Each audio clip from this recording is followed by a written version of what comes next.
첫 번째 설교에는 하나님과 역사에 대한 내용들을 다루었습니다. 하나님이 누구시며 그리고 이스라엘 백성들이 광야 생활 동안에 어떻게 해왔는가를 서술하며 하나님께서 어떤 복을 우리에게 주시려고 하는가를 말씀했습니다. 그리고 오늘부터 시작되는 이 두 번째 설교는 하나님의 율법을 다루는 설교입니다. 율법의 전반적인 내용을 다루고 있고, 본문은 율법을 가르치는 목적과 그리고 하나님의 사랑과 그것들을 어떻게 지켜낼 것인가를 삶을 말씀하고 있습니다. 모세가 율법을 선포했습니다. 신명기 5장에 보면 십계명에 대한 말씀을 언급하며 어떻게 하나님의 백성다운 삶을 살아갈 것인가를 말하였습니다. 설교하였습니다. 그리고 오늘 본문에 와서는 이 율법을 가르치고 선포하는 목적이 있다라고 말하고 있습니다. 그것은 이스라엘 백성들이 들은 율법에 따라서 행동하도록 하기 위한 것입니다. 율법은 듣고 즐기라고 있는 것이 아니고요. 율법은 삶의 지침, 세상을 판단하는 기준이 된다는 것을 말씀하고 있습니다. 율법을 듣는다는 것은 그것은 곧 율법의 기준에 따라 살아가야 되는 책임이 있다는 것을 말씀하고 그렇게 살아내라고 모세는 율법을 선포한 것을 통해서 율법의 목적에 대해서 말씀하고 있습니다.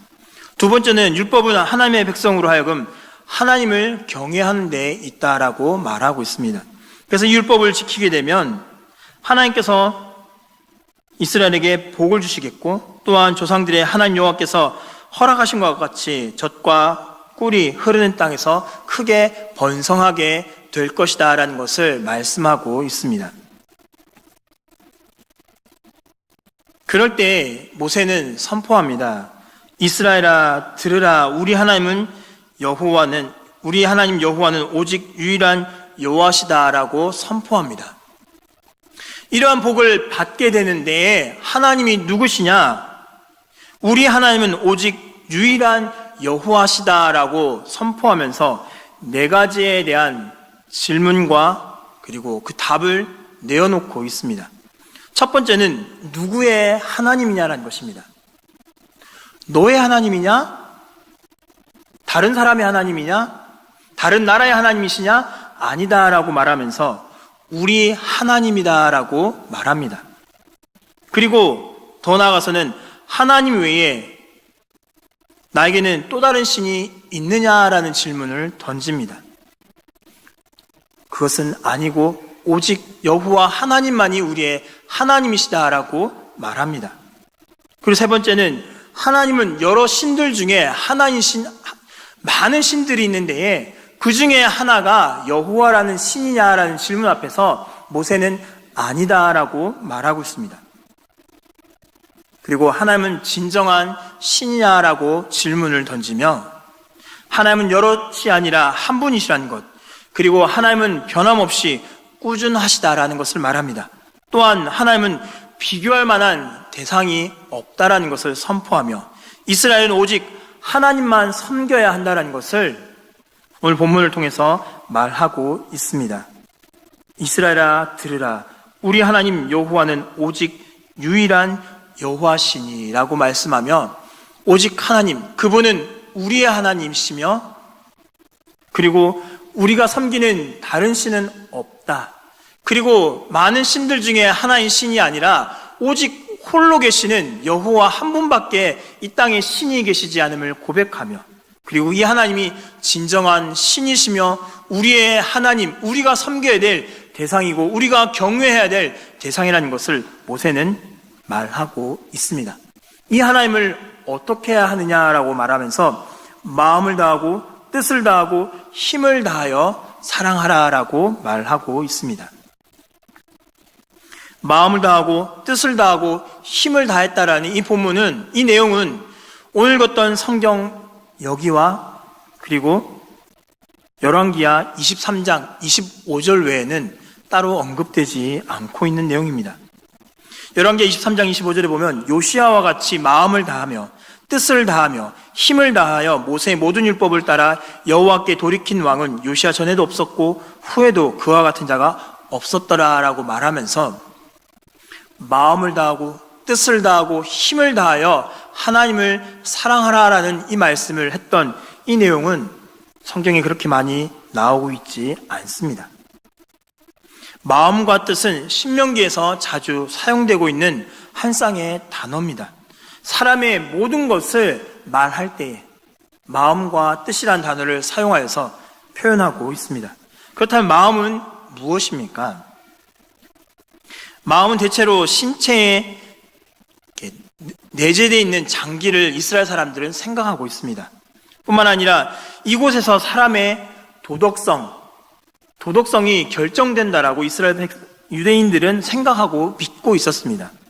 그래서 우리의 모든 생각, 의지, 느낌까지 다해서 하나님을 사랑해야 된다라는 것이 마음을 다해 하나님을 사랑하라는 것입니다. 그렇다면 뜻을 다해서 사랑한다는 것은 무엇입니까? 뜻을 다한다는 것은 짐승과 사람 등 살아있는 생명을 의미하고 있습니다.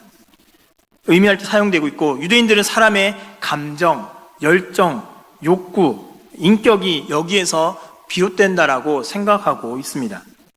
결국 뜻을 다해 사랑한다는 것은 우리의 모든 열정과 우리의 욕망을 통해서도 하나님을 사랑해야 된다는 것을 모세는 말하고 있습니다.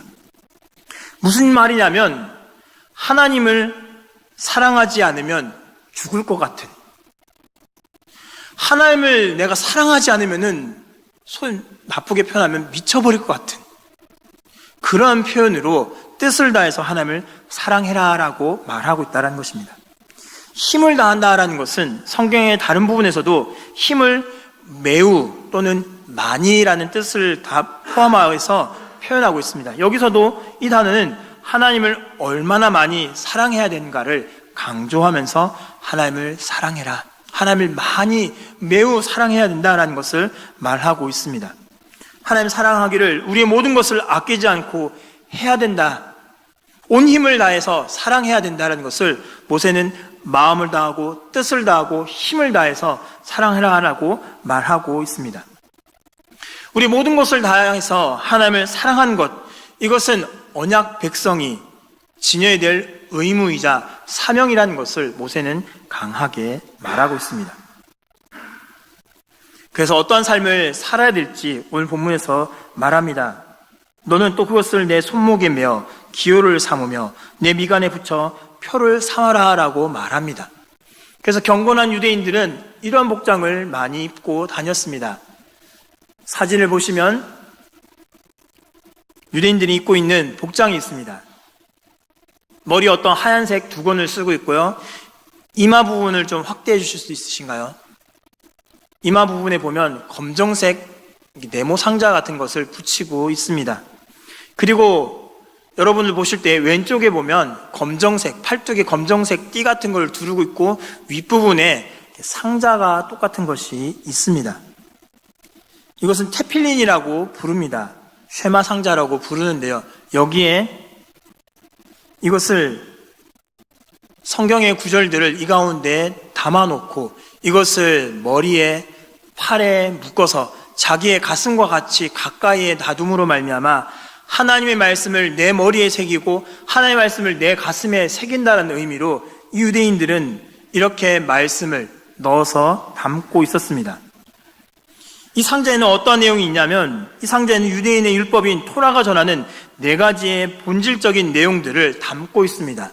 첫 번째는 출애굽 이야기를 합니다. 출애굽기 13장 1절부터 10절 보시면 테플린이라고 있습니다. 이 말 보시면 검정색 네모 상자인데 이 안에 4가지의 성경 구절을 적어서 넣었습니다. 첫 번째는 출애굽 이야기입니다. 여호와께서 모세에게 일러 이르시되 이스라엘 자손 중에서 사람이나 짐승을 막론하고 태에서 처음 난 모든 것을 다 거룩히 구별하여 내게 돌리라. 이는 내 것이니라 하시니라. 모세가 백성에게 이르되 너희는 애굽 곧 종되었던 집에서 나온 그날을 기념하여 유교병을 먹지 말라. 여호와께서 그 손의 권능으로 너희를 그곳에서 인도해 내셨습니다. 아비벌 이날에 너희가 나왔으니 여호와께서 너를 인도하여 가나안 사람과 헷 사람과 아모리 사람과 히위 사람과 여부 사람의 땅 곧 내게 주시려고 내 조상들에게 맹세하신 바 젖과 꿀이 흐르는 땅에 이르게 하시거든. 넌 이달에 이 예식을 지켜 이래 동안 무교병을 먹고 7째 날에는 여호와께 절기를 지키라. 이래 동안에는 무교병을 먹고 유교병을 내게 보이지 아니하게 하며 내 땅에서 누룩을 내게 보이지 아니하게 하라. 너는 너는 그날에 내 아들에게 보여 이르기를 이 예식은 내가 애굽에서 나올 때에 여호와께서 나를 위하여 행하신 일로 말미암음이라 하고 이것으로 내 손의 기호와 내 미간의 표를 삼고 여호와의 율법이 내 입에 있게 하라. 이는 여호와께서 강하신 손으로 너를 애굽에서 인도하여 내셨음이니 해마다 절기가 되면 이 규례를 지킬지니라 라는 내용을 담고 첫 번째 상자 안에 첫 번째 성경 구절이 들어가 있습니다. 두 번째는 자녀 양육에 필요한 조건을 적습니다. 이것은 성별되어 있는 것을 말씀합니다. 출애굽기 13장 11절부터 16절입니다. 여호와께서 너와 내 조상에게 명세하신 대로 너를 가나안 사람의 땅에 인도하시고 그 땅이 내게 주시거든 너는 태안에서 처음 난 모든 것과 내게 있는 가축의 태에서 처음 난 것을 다 구별하여 여호와께로 돌리라. 수컷은 여호와의 것이니라. 나귀 첫 새끼는 다 어린 양으로 대속할 것이요 그렇게 하지 아니하려면 그 목을 꺾을 것이며 내 아들 중 처음 난 모든 자는 대속할지니라. 후일에 내 아들이 내게 묻기를 이것이 어찌 됨이냐 하거든 너는 그에게 이르기를 여호와께서 그 손의 권능으로 우리를 애굽에서 곧 종인이었던 집에서 인도해 내실세 그때에 바로가 완악하여 우리를 보내지 아니하매 여호와께서 애굽 나라 가운데 처음 난 모든 것에 사람의 장자로부터 가축의 처음 난 것까지 다 죽이셨으므로 태에서 처음 난 모든 수컷들은 내가 여호와께 제사를 드려 내 아들 중에 모든 처음 난 자들을 다 대속하리니 이것이 내 손의 기호와 내 미간의 표가 되리라. 이는 여호와께서 그 손의 권능으로 우리를 애굽에서 인도하여 내셨음이라 할지니라 라고 적고 있습니다. 그리고 세 번째는 유일하신 하나님을 증언합니다. 오늘 읽었던 본문의 내용입니다. 쉐마 교육입니다. 이스라엘아 들으라. 우리 하나님 여호와는 오직 유일한 여호와시니 너는 내 마음을 다하고 뜻을 다하고 힘을 다하여 내 하나님 여호와를 사랑하라. 오늘 내가 네게 명하는 이 율법을 너는 마음에 새기고 네 자녀에게 부지런히 가르치며 집에 앉았을 때에든지 길을 갈 때에든지 누워있을 때에든지 일어날 때에든지 이 말씀을 강론할 것이며 너는 또 그것을 내 손목에 매어 기호를 삼으며 내 미간에 붙여 표로 삼고 또 내 집 문설주와 바깥문에 기록할지니라 라고 말씀합니다. 그리고 마지막으로 하나님의 말씀을 지켜 행하겠다라는 선언이 들어가 있습니다. 이것은 축복의 내용들입니다. 신명기 11장 13절부터 21절입니다. 내가 오늘 너희에게 명하는 내 명령을 너희가 만일 청종하고 너희 하나님 여호와를 사랑하여 마음을 다하고 뜻을 다하여 섬기면 여호와께서 너희의 땅에 이른 비 늦은 비를 적당한 때에 내리시리니 너희가 곡식과 포도주와 기름을 얻을 것이요 또 가축을 위하여 들에 풀이 나게 하시리니 내가 먹고 배부를 것이라. 너희는 스스로 삼가라. 두렵건대 마음에 미혹하여 돌이켜 다른 신들을 섬기며 그것에게 절함으로 여호와께서 너희에게 진노하사 하늘을 닫아 비를 내리지 아니하여 땅이 소산을 내지 않게 하심으로 너희가 여호와께서 주신 아름다운 땅에서 속히 멸망할까 하노라. 이러므로 너희는 나의 이 말을 너희 마음과 뜻에 두고 또 그것을 너희의 손목에 매어 기호를 삼고 너희 미간에 붙여 표를 삼으며 또 그것을 너희의 자녀에게 가르치며 집에 앉아 있을 때든지 길을 갈 때든지 누워 있을 때든지 일어날 때든지 이 말씀을 강론하고 또 내 집 문설주와 바깥문에 기록하라. 그리하면 여호와께서 너희 조상들에게 주리라고 맹세하신 땅에서 너희의 날과 너희 자녀의 날이 많아서 하늘이 땅을 덮는 날과 같으리라. 아멘. 여러분, 내 본문을 들으시면서 공통점이 있는 걸 발견하시지 않으셨나요? 어떤 내용인가요?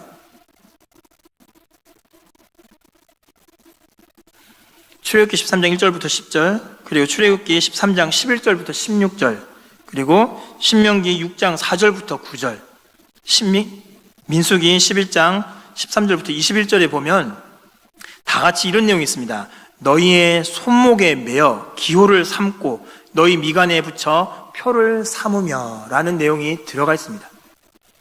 이 네 가지 본문마다 똑같이 손목에 기호를 이 미간에 표를 삼으라 라는 이 본문이 들어가면서 이스라엘 백성들은 이 구절이 적혀 있는 것을 종이에 적어서 그들의 이마에 붙이고 그들의 팔에 붙이면서 끈을 메어서 그들이 하나님의 말씀을 기억하고 머리에 새기고 있다라는 표로 삼았습니다. 지금은 유대인들이 안식일날 예배 때에 안식일 드리는 그 예배 때에만 이런 표를 하지만 그러나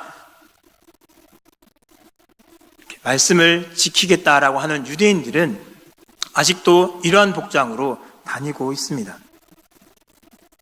그런데 이 모습이 정말로 하나님이 원하시는 모습일까요? 예수님은 이들의 복장에 대해서 책망하셨습니다. 그들의 모든 행위를 사람에게 보이고자 하나니 곧 그 경문띠를 넓게 하며 옷수를 길게 하고 라고 말씀하면서 마태복음 23장 5절에서 예수님은 이들의 외식하는 모습에 대해서 책망하셨습니다. 우리 성경에서는 경문의 띠를 넓게 한다라고 말씀하고 적혀 있지만, 번역되고 있지만, 그러나 다른 성경을 보면 원래의 원문들을 살펴보면 경문띠가 아니라 경문입니다. 경문 아까 여러분 보셨다시피 검정색 네모 상자입니다.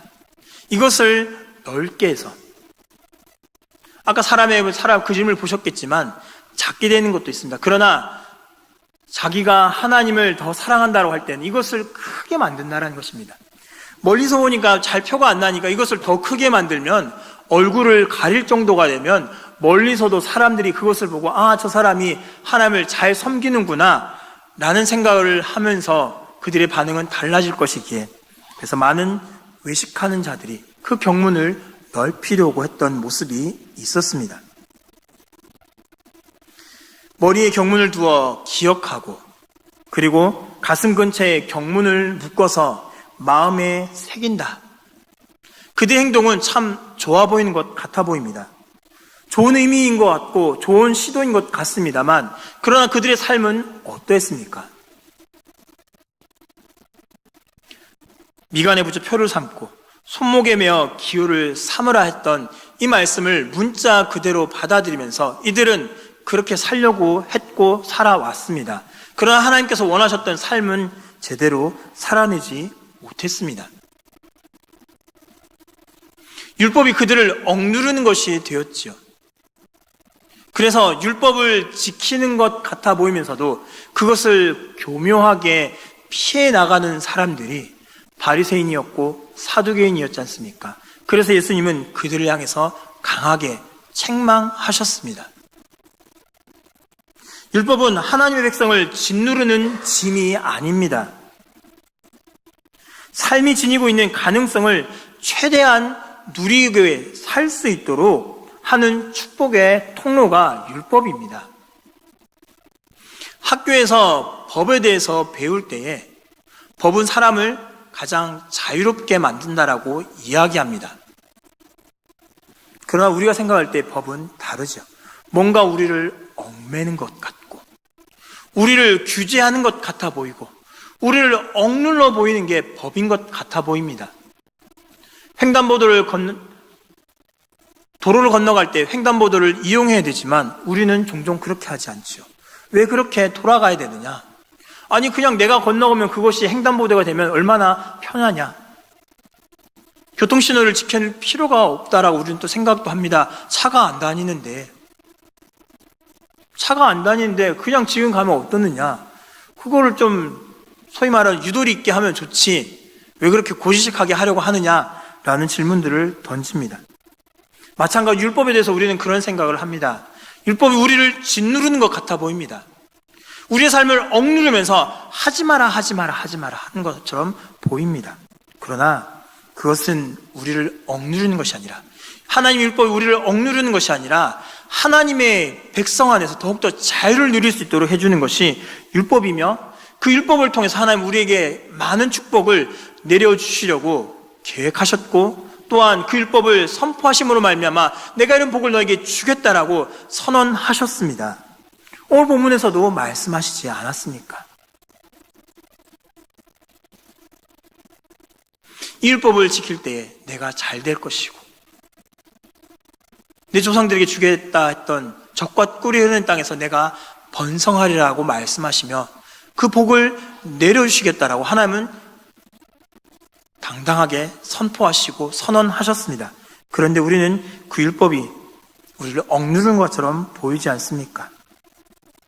뿐만 아니라 하나님은 우리의 하나님 여호와시라는 것을, 오직 유일한 여호와시라는 것을 말씀하고 있지만, 지난주 말씀을 들었던 것처럼 돈이 우리의 하나님이 되고 있지는 않습니까?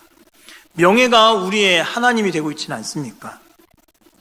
우리의 하나님은 오직 여호와 한 분이 아니라 우리의 하나님은 여호와 하나님도 나의 하나님, 돈도 나의 하나님, 재물도, 명예도, 권력도, 심지어는 내가 아끼고 사랑하는 자녀들까지도 나의 하나님이 되고 있지는 않습니까? 여러분은 어떻게 고백하고 계십니까? 모세는 당당하게 선포합니다. 우리 하나님은 오직 유일한 여호와시다라고 선언하고 있습니다. 그것이 여러분의 삶 속에서도 동의가 되십니까? 삶 속에서 이것이 동의되고 있다면 하나님의 복이 우리 가운데 흘러 넘쳐날 것입니다. 그러나 그렇지 않다면 하나님의 복이 우리 가운데 온전히 흐르지 못한다는 사실을 기억하셔야 합니다. 더 나아가서 우리는 말씀을 어디에 새겨야 합니까? 유대인들처럼 이마에 새겨야 할까요? 유대인들처럼 팔목에 매어야 되고 내가 경건하게 살고 있다고 해서 그 옷수를 길게 늘어뜨려서 내가 하나님의 말씀을 따라 살고 있고 하나님의 말씀을 지키려고 하고 있다는 것을 사람들에게 꼭 보여야 됩니까? 우리의 마음 말씀을 새게 될 곳은 어딜까요? 하나님이 말씀하셨던 것처럼 문자 그대로 이마에 새기고 손목에 표를 내는 것이 하나님이 원하시는 것일까요? 말씀은 개인과 가정 공동체의 삶에 영향을 끼칩니다. 이것을 통해서 한 개인이 율법을 지킴으로 말미암아 한 개인이 하나님의 복을 누리며 한 가정이 하나님의 복을 누리게 됩니다. 더 나아가서는 그 나라가 말씀을 지키며 율법을 지킴으로 말미암아 그 나라가 하나님의 복을 누리게 된다는 것을 우리는 역사를 통해서 보아왔지 않습니까? 복음을 받아들였고 예수를 그리스도라고 고백했던 나라들이 얼마나 잘 되었습니까? 유럽이 잘 되었고 미국이 잘 되었고 그리고 우리나라 또한 어떠했습니까? 그 하나님의 복이 우리 가운데 있었지 않습니까? 율법을 지키며 하나님을 우리의 구세주라고 고백하며 믿고 신앙하는 것에 대해서 하나님이 우리의 삶에 얼마나 많은 복을 내려주셨습니까? 이 말씀은 끊임없이 선포되고 가르쳐져야 합니다. 우리 하나님은 오직 유일한 여호와시다라는 것. 이것은 끊임없이 선포되어야 합니다. 그리고 내 스스로에게 선포할 뿐만 아니라 우리 자녀에게 부지런히 가르쳐야 된다는 사실을 잊지 마시기 바랍니다. 유대인들은 이것을 통해서 끊임없이 하나님 앞에 나아가려고 했었고 또한 이러한 말씀을 묵상하려는 이러한 시도로 인해서 그들은 참 이 땅에서 똑똑하다란 이야기를 들었습니다. 유대인들이 참 머리가 좋다란 이야기를 많은 사람들이 입을 모아 말합니다. 하나님의 말씀을 묵상하면서 하나님께서 주셨던 여러 가지 복들을 그들은 누리고 있습니다. 우리가 해야 될 것은 이것을 이마에 손목에 새기는 것이 아니라 우리의 가슴 가운데, 내 마음 가운데, 내 영혼 가운데 새기는 작업을 우리는 해야 됩니다. 암송하는 것으로서 그치는 것이 아니라 하나님의 말씀을 그냥 기억하려고 하는 그 시도로 끝나는 것이 아니라 내 삶 속에서, 내 행동 속에서 하나님의 율법이 내 삶 속에서 나타나고 있다는 것을 보여내야 합니다. 그러할 때에 하나님의 복이 이 가운데 있다는 것, 하나님이 우리의 삶을 번성케 하실 것을, 하나님이 그 복을 조상들에게 주겠다 했던 그 약속들을 우리에게 주신다는 사실을 잊지 마시기 바라며, 하나님의 율법을 이마에 새기는 것이 아니라 손목에 새기는 것이 아니라 내 가슴팍에, 내 영혼 가운데 새겨서 내 삶 속에서 하나님의 율법을 지키고 있다는 것, 내가 하나님의 백성답게 살아내고 있다는 것을 드러낼 수 있기를 바랍니다. 그래서 많은 사람들이 우리를 바라보면서 성경은 읽지 않지만 그러나 하나님의 율법이 우리 가운데서 나오고 있다는 것을 보여줄 수 있는 그러한 삶을 살아낼 수 있기를 바랍니다. 그래서 하나님의 복이 우리와 우리 가정 가운데, 그리고 이 영도 지역, 부산 지역, 우리나라를 통해서 계속해서 하나님의 복이 흘러넘쳐날 수 있기를 간절히 바랍니다.